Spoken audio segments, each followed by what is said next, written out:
ایک دفعہ نبی پاک صلی اللہ علیہ وسلم کے پاس ایک شخص اپنے بچے کو لے کر آیا اور بولا یہ میرا بچہ چینی بہت کھاتا ہے، گڑ بہت کھاتا ہے۔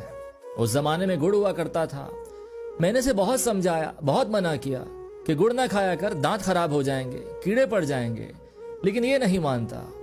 آپ اگر اسے منع فرمائیں گے تو یہ آپ کی بات ضرور مان لے گا، ایک دفعہ اسے منع کر دیجئے۔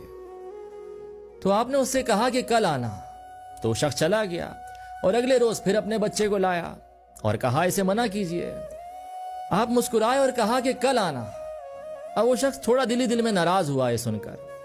خیر وہ تیسرے روز آیا تو آپ نے بچے کو اپنے پاس بٹھایا اور فرمانے لگے بیٹا تم گڑ مت کھایا کرو، گڑ کھاؤ گے تو دانت خراب ہو جائیں گے، پیٹ میں کیڑے پڑ جائیں گے، ٹھیک ہے؟